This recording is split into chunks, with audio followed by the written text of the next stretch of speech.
శ్రీమాత్రే నమః. హలో అండి, అందరికీ నమస్కారం. ఎలా ఉన్నారు? మీరందరూ హ్యాపీగా సంతోషంగా ఉండాలని ఆ భగవంతుణ్ణి మనస్ఫూర్తిగా కోరుకుంటున్నాను. ఇది ఒక రిక్వెస్ట్ వ్లాగ్ అండి. గతంలో చాలా రోజుల నుంచి మన ఫాలోవర్స్ సబ్స్క్రైబర్స్ అడుగుతున్నారు. సో వ్లాగ్ ఏంటి అని తెలుసుకోవాలనుకుంటే వ్లాగ్ని చివరి వరకు చూడాల్సిందే. నేను ప్రతి మాసంలో చేసుకునే పూజలు కొన్ని ఉంటాయన్నమాట.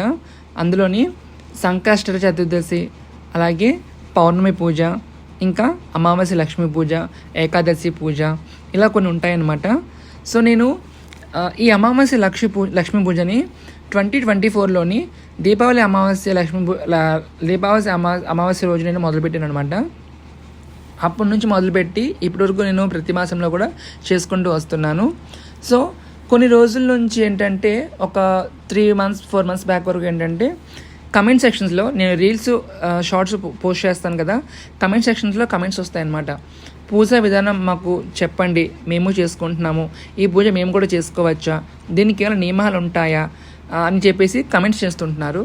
అలాగే మేము కూడా చేసుకుంటాము, తిథి ప్రకారంగా మాకు చెప్పండి, మేము కూడా చేసుకుంటామని చెప్పేసి కమెంట్ సెక్షన్లో కమెంట్ చేశారనమాట. సరే అని చెప్పేసి నేను ఏం చేశానంటే లాస్ట్ టైము నేను ముందుగానే అంటే ఉగాది అమావాస్య వచ్చింది కదా. సో అప్పుడు నేను ఏంటంటే ముందుగానే కమ్యూనిటీ పోస్ట్లోని అలాగే మన ఇన్స్టాగ్రామ్లో కూడా నేను పోస్ట్ చేశాను అనమాట ఇన్ఫర్మేషను. ఇలా మనకి తిథి ప్రకారంగా చేసుకోవాలి ఇలా ఈ రకంగా అని చెప్పేసి పోస్ట్ చేస్తే ఇంకా యూట్యూబ్లో కూడా కమ్యూనిటీ పోస్ట్లో పోస్ట్ చేస్తే కనుక కమెంట్స్ వచ్చాయన్నమాట. పూజా విధానం కూడా మాకు చూపించండి అని చెప్పేసి అడుగుతున్నారు. సో ఈ డౌట్స్ అన్నిటికీ మీకు నేనైతే కూడా క్లియర్ చేయబోతున్నాను. సో ఫస్ట్ ఆఫ్ ఆల్ మీ అందరికీ ఉన్న డౌట్ ఏంటంటే అసలు ఈ పూజ ఎప్పుడు చేయాలి, దీనికి ఏమైనా ఆనవాయితీ ఉంటుందా, నియమాలు ఏంటి పాటించాలని చెప్పి అంటూ ఉంటారు. నేను కూడా మొదటి నుంచి చేయటం లేదండి ఈ అమావాస్య లక్ష్మీ పూజని. చెప్పాను కదా, దీపావళి అమావాస్య నుంచి నేను మొదలుపెట్టాను అనమాట. సో అప్పటి నుంచి నేను కంటిన్యూగా చేసుకుంటూ వస్తున్నాను. దీనికి ఆనవాయితీ ఉండాలని అయితే కనుక ఎలాంటి రూల్ లేదు. So first point. నెక్స్ట్ వచ్చేసి ఏంటంటే ఈ పూజని మనము అర్ధరాత్రి అంటే మనం ముందుగానే పూజ ఎక్కడైతే చేసుకుంటామో అక్కడంతా కూడా శుభ్రం చేసుకోవాలి. అలాగే ఇంకో విషయం అండి, ఈ పూజని దేవుడి మందిరంలో నిత్య దీపారాధనతో పాటు కాకుండా ప్రత్యేకంగా పీఠం పెట్టి చేసుకోవాలి. అంటే మీరు దేవుడి మందిరంలో పక్కన ఎక్కడైతే మీకు ప్లేస్ చూసుకొని ఒక చిన్న ప్లేస్ చూసుకొని హాల్లో కానీ సాధ్యమైనంత వరకు హాల్లో చేసుకుంటే చాలా మంచిది పూజ. హాల్లోని అంటే మెయిన్ ఎంట్రన్స్ దగ్గర కాబట్టి అక్కడ చేసుకోవాలి.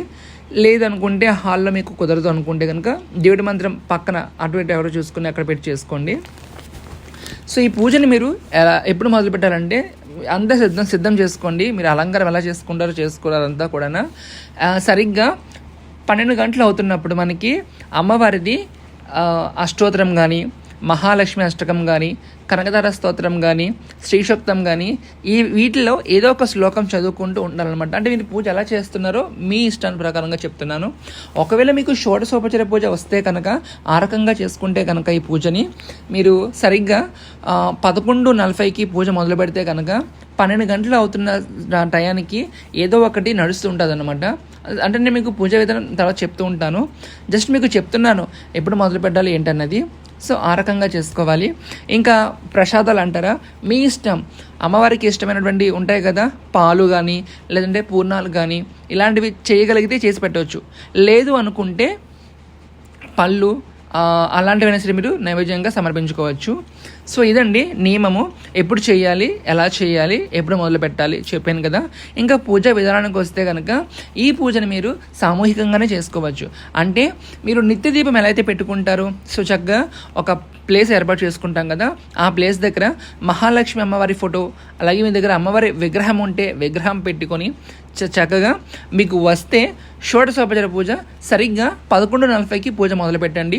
అంటే 12 గంటలకి పావుగంట ముందు నుంచి మొదలు పెట్టండి. సో మొదలు పెడితే కనుక అమ్మవారికి షోడశోపచార పూజ చేసుకుంటూ వెళ్తే కనుక అన్ని ఉపచారాలు సమర్పించుకొని సరిగా 12 గంటలకి అష్టోత్తరం చేసుకోండి. మీ దగ్గర వెండి పువ్వులు ఉంటే వెండి పువ్వులు, లేదంటే ఏమైనా మంగళకరమైన వస్తువులు ఉంటాయి కదా, చిట్టి గవ్వలు, గోమతి చక్రాలు, లక్ష్మీ గవ్వలు, అలాగే తామర గింజలు ఉంటాయి కదా, వీటితో మీరు అష్టోత్తరం చదువుకోండి. మొబైల్లో ప్లే చేసుకుంటూ లేదంటే మీరు నా అష్టోత్తరనామాలు చూసి చదువుకుంటూ కూడా అట్లా చేసుకోవచ్చు అనమాట. సో ఇంకా అమ్మవారికి సరిగ్గా 12 గంటలకు అవుతున్నప్పుడు సో 12 దాటాక మీకు అది అష్టోత్తరం నడుస్తూ ఉంటుంది కదా, అష్టోత్తరం కానీ కనకధర స్తోత్రం కానీ శ్లోకాలు చెప్పాను కదా, శ్రీ సూక్తం కానీ మహాలక్ష్మి అష్టకం కానీ ఇవి ఏవైనా సరే చదువుతూ ఉండాలన్నమాట. సో తర్వాత 12:10 కల్లా మీరు సగ పూజ అయితే ముగించేసుకోవచ్చు అనమాట. అంటే చాలా సింపుల్గా చేసుకోవచ్చు ఈ పూజని. ఆనవాయితీ కానీ ఇంకా ఎలాంటివి ఏమీ మనకి అవసరం లేదనమాట దీనికి. అలాగే లాస్ట్ టైం కూడా నేను పోస్ట్ చేసిన తర్వాత మన ఫాలోవర్స్ కూడా చాలామంది చేసుకున్నారు, చాలా హ్యాపీగా అనిపించింది వాళ్ళు చేసుకున్న తర్వాత.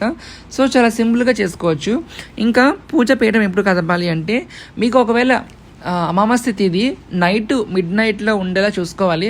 అంటే నేనైతే పోస్ట్ చేస్తూ ఉంటాను, మన వాట్సాప్ ఛానల్లో పోస్ట్ చేస్తూ ఉంటాను, అలానే మన ఇన్స్టాగ్రామ్లో కూడా పోస్ట్ చేస్తూ ఉంటాను, మన యూట్యూబ్లో కూడా కమ్యూనిటీ పోస్ట్లో కూడా నేను పోస్ట్ చేస్తూ ఉంటాను. ఈ తిథి ప్రకారంగా ఇప్పుడు చేసుకోవాలని చెప్పేసి ఇంకా మీకు ఆ భయం అయితే ఏమి అక్కర్లేదు. సో అందుకోసం మన ఛానల్ని ఫాలో అవుతుండండి, ఇన్స్టాగ్రామ్లో కూడా మనం ఫాలో అవుతుండండి, అలాగే వాట్సాప్ ఛానల్లో కూడా మీరు నన్ను ఫాలో అయితే కనుక మీకు అన్నీ కూడా డీటెయిల్స్ తెలుస్తూ ఉంటాయన్నమాట. సో అది ఇంకా పూజ మీకు తిథి సపోజ్ మీరు పూజని శుక్రవారం రాత్రి చేసుకున్నాను అనుకోండి, శనివారం పొద్దున్న మీరు పీఠను కదిపేయవచ్చు. లేదు లక్షవారం రాత్రి చేసుకుంటే కనుక శుక్రవారం కూడా పీఠం ఉంచి శనివారం పీఠను కదపాలి. ఒకవేళ మీకు తిథి బుధవారం అర్ధరాత్రి పడుతుంది అనుకుంటే కనుక బుధవారం అర్ధరాత్రి కూడా పూజ అయిన తర్వాత లక్షవారం ఉదయము సాయంత్రము శుక్రవారం ఉదయము సాయంత్రం కూడా నిత్య దీపారాధనంగా చేసుకుంటూ అమ్మవారి అష్టోత్తరనామాలు శ్లోకాలు చదువుకుంటూ ఆ రకంగా కూడా అమ్మని ఆరాధించుకోవచ్చు అనమాట. సో మనం చాలా సంతోషంగా భావించాలి, మనకి అంతటి అదృష్టం మనకి దక్కిందని చెప్పేసి అమ్మ పూజని ఇన్ని రోజులు చేసుకున్నామని భావించడానికి అనమాట. సో చెప్పాను కదా, నేనైతే కనుక ఈ అమావాస్య లక్ష్మీ పూజని అమ్మకి నైవేద్యాల పరంగా అమ్మకి ఇష్టమైనవి నేను ఎప్పుడు చేస్తూ ఉంటాను. అంటే క్షీరాన్నం కావచ్చు, పరమాన్నం కావచ్చు, వాటితో పాటు పూర్ణాలు ఖచ్చితంగా పెడతాను, బూరెలు చేస్తూ ఉంటాను, గారెలు చేస్తూ ఉంటాను, ఇలాగే కొబ్బరి పూర్ణాలు కూడా చేస్తూ ఉంటాను అనమాట. సో చాలా పూజ ఎలా చేసుకున్నా కాకుండా అమ్మకి మాత్రం నైవేద్యం విషయంలో ఎలాంటి లోటు కూడా చేయను అనమాట. సో ఆ రకంగా చేస్తూ ఉంటాను. ఇంకా ఈ పూజ చేసిన తర్వాత ఈ పూజ మొదలుపెట్టిన తర్వాత అలా చేయగా నేను అమ్మ యొక్క అనుగ్రహాన్ని పొందాను. ప్రమాణపూర్తిగా చెప్తున్నాను, అబద్ధం కాదు, కల్పించింది కాదు, ప్రమాణపూర్తిగా చెప్తున్నాను. ఈ పూజ మొదలుపెట్టాక నేను అమ్మ అనుగ్రహం పొందాను. ఏ రకంగా అంటారు, మొన్న మాఘమాసంలో మాఘ అమావాస్య రోజు నేను పూజ చేసుకుంటున్నాను యథావిధిగా ఎప్పటిలాగానే. సో నేను ఎప్పుడు కూడా ఆఫీస్ నుంచి నేను ఏటీఎం వచ్చినా సరే ఈవినింగ్ వచ్చాక అన్ని పనులు చేసుకుంటాను. నైట్ అన్నీ సిద్ధం చేసుకొని ఒక గంట పడుకుంటా. 8-8:30 కల్లా అన్ని పనులు చేసుకొని నేను నిత్య దీపారాధన అన్నీ ఫినిష్ చేసుకొని ఒక గంట పడుకుంటాను. పడుకొని లేచి 10 గంటలకు లేస్తాను. 10 గంటలకు లేచి స్నానం చేసుకుంటాను. స్నానం చేసుకొని ఇంకా పూజ పీఠాన్ని సర్దుకుంటాను, అలంకారం అంతా కూడా చేసుకుంటూ ఉంటాను. సో మొత్తం 11:30 కల్లా 11:40 కల్లా నేను పూజ మొదలు పెట్టాలి కాబట్టి ఆ టయానికి అయిపోయేలా చేసుకుంటాను అనమాట. అలంకారం అంతా నేను రెడీ అవ్వడము, పూజ సిద్ధం చేసుకోవడం అన్నీ కూడా, వంటలు అన్నీ కూడా. సో వంటలు ముందే చేసి పెట్టేసుకుంటానులేండి, అన్నీ సిద్ధం చేసుకుంటాను కదా. సో ఆ రోజు ఆ మాఘమాసంలో మాఘ అమావాస్య రోజు అయితే కనుక 11:15కే నేను అలంకారం అంతా కూడా చేసేసాను. పూజ పీఠం అంతా కూడా సర్దేసుకున్నాను. సో సర్దేసుకున్న తర్వాత ఒక అరగంట టైం ఉంది కదా అని చెప్పేసి నేను అలాగా బెడ్రూమ్లో కూర్చున్నాను. డ్రెస్సింగ్ టేబుల్ పక్కన మాకు విండో ఉంటుంది అనమాట. సో అక్కడ విండో దగ్గర నాకు 2 అడుగులు గజ్జెల సౌండ్ వినిపించింది. సరే నేను ఆకతాయికంగా వదులుకున్నా, అంటే మొబైల్లో నేను పూజకి సాంగ్ సెట్ చేయాలి కదని చెప్పి ఇన్స్టాగ్రామ్లో నేను సాంగ్ సెట్ చేస్తున్నాను. అప్పుడు నాకు సౌండ్ వచ్చింది, 2 అడుగులు గజ్జెల సౌండ్, ఢంగ్ ఢంగ్ అని. సరే నేను మొబైల్లో సౌండ్ ఏదై ఉంటుందని చెప్పేసి నేను పెద్దగా పట్టించుకోలేదు. తర్వాత పూజ మొదలుపెట్టిన తర్వాత కరెక్ట్గా 12 గంటలకి నేను ఎప్పుడు కూడా ఈ అమావాస్య లక్ష్మీ పూజ సహస్రనామం చదువుతాను. సహస్రనామం అంటే అమ్మవారిది 1000 నామాలు ఉంటాయి, అవి చదువుకొని చేసుకుంటూ ఉంటాను. కుంకుమ పూజ కావచ్చు, విడి పువ్వులు కావచ్చు, నా దగ్గర బంగారు కాయిన్స్ ఉన్నాయి, బంగారం కాయిన్స్ దాంతోనే చేసుకుంటూ ఉంటాను 1000 నామాలు కూడా. సో సరిగ్గా నాకు పూజకి 1 అవర్ 1.5 అవర్ ఈజీగా పడుతుంది. 11:15 కల్లా నాకు పూజ అవుద్ది అనమాట, ఈజీగా టైం పడుతుంది. సో 11:40కి మొదలు పెడితే కనుక ఆ టైంకి సో ఇంకా చేసుకుంటున్నాను. షోడశోపచార పూజ కరెక్ట్గా 12 గంటలకి సహస్రం నడుస్తుంది, నామాలు చదువుకుంటున్నాను. పూజ ఎక్కడైతే చేస్తున్నానో అక్కడ గోడకి పక్కనే నాకు నాకు ఆ పక్కన ఎవరో ఉన్నారనిపించి 4 అడుగులు గజ్జల సౌండ్ అనిపించింది. ఒక్కసారిగా నాకు గూస్ బంప్స్ వచ్చాయి అనమాట. మనసులో చూడు హార్ట్ పేషెంట్ ఎలా అయితే ఉంటాడో అంత ఫీల్ కలిగిందనమాట. చాలా భయం కలిగింది, కానీ ఆగలేదు. మైండ్ డైవర్షన్ చేసుకొని సహస్రం చేసుకుంటున్నాను. పూజ అయిపోయిన తర్వాత పూజ అంతా అయిపోయింది. 12:20, 12:30 అవుతుంది. అమ్మకి లాస్ట్లో మంగళహారతి ఇస్తున్నాను. మంగళహారతి ఇస్తున్నప్పుడు మళ్ళీ కూడా అక్కడే ప్లేస్లో 2 అడుగుల సౌండ్ వినిపించింది. ఒక్కసారికి నేను అమ్మాని గట్టిగా అరిశాను. అరిస్తే ఆ సౌండ్ ఆగిపోయి పైన పెట్టిన పుష్పము కింద రాలిందనమాట. ఒక్కసారిగా నాకు నోటంటే మాట రాలేదు, ఒళ్ళంతా చెమటలు పట్టేసి ఇంకా చూసుకోండి. నేను మైమర్చిపోయాను.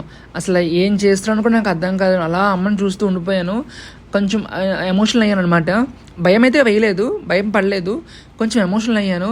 ఏమో ఇది అమ్మ స్పర్శలో నాకు అనిపించింది అనమాట. అమ్మ అనుగ్రహము అని నాకు అనిపించింది. కానీ దీన్ని నేను ఎక్కువ మందితో కూడా నేను షేర్ చేసుకోలేదు. సరే మీతో ఎందుకు షేర్ చేసుకుంటున్నానంటే, నమ్మి చేస్తే కనుక ఆ తల్లి ఖచ్చితంగా మన పూజని స్వీకరిస్తుంది అమ్మ. సో ఇక ఎవరైనా చేయాలనుకుంటే కనుక, ఒకవేళ ఎవరికైనా ఆర్థిక ఇబ్బందులు, అలాగే ఆదాయపరంగా ఇబ్బందులు ఉంటాయి కదా, అలాంటి వాళ్ళు, నెక్స్ట్ వచ్చిన రాబడి నిలవకపోవడము, అలాగే అప్పుల బాధలు, అప్పులు తీరకపోవడము, ఇలాంటి సమస్యల ద్వారా బాధపడితే కనుక ఈ అమావాస్య లక్ష్మీ పూజ అది చేసుకోండి. ఖచ్చితంగా మీకు అమ్మ మిరాకిల్ చూపిస్తుంది. నమ్మి చేయండి. ఏదో అమరబులో చెప్పేయడానికి కాకుండా నమ్మి చేస్తే కనుక, నేను ప్రతిసారి అదే చెప్తూ ఉన్నాను, ఏ పూజ మీద పంచుకున్నా కూడా నేను చెప్పానని కాదు, నమ్మి మీకు విశ్వాసం ఉంటే చెయ్యండి. అంతే. మీ సమస్య ప్రతిసారి అమ్మకి చెప్పుకోనక్కర్లేదు, ఒక్కసారి చెప్పి వదిలేసేయండి, అమ్మ చూసుకుంటుంది. అమ్మకి తెలియదు ఏముంది చెప్పండి, ప్రతిదీ తనకు తెలుస్తుంది కదా. సో అందువల్ల నెక్స్ట్ టైం నుంచి కూడా మీరు ఎవరైనా చేసుకుందాం అనుకుంటే కనుక చేసుకోండి. నిష్కలమైన మనసుతో చేసుకోండి. మనసులో ఎలాంటి దురుద్దేశాలు, ఎవరి చెడు కోరుకోవడము అలాంటివి కాకుండా మంచి మనసుతో అమ్మ మీద భారం వేసి చేసుకోండి. అమ్మ మీకు అందరికీ మంచి చేస్తుంది. అలాగే ఇక్కడ మీకు వీడియోలో నేను చూపించిన పక్కన మీకు గుమ్మడికాయ ఉంది కదా, అదేంటంటే ఈ వీడియో లాస్ట్ ఉగాది అమావాస్యకి చేసిన వీడియో కాబట్టి నేను మీకు ప్రత్యేకంగా ఇంకా షూట్ చేసి చూపించట్లేదు, దాంతోపాటు మీకు చూపించింది. అండ్ దట్టు ప్రతి అమావాస్యకి కట్టుకున్న తప్పేం కాదనమాట, గుమ్మడికాయ మార్చి కట్టుకోవచ్చు. సో అది అమ్మ దయతో అందరి ఇళ్లలో కూడా అష్టలక్ష్మి సమేతంగా అమ్మ కొలువై ఉండాలని మనస్ఫూర్తిగా కోరుకుంటున్నాను. మరొక వ్లాగ్తో మేము ముందుంటాం. అంతవరకు నమస్తే.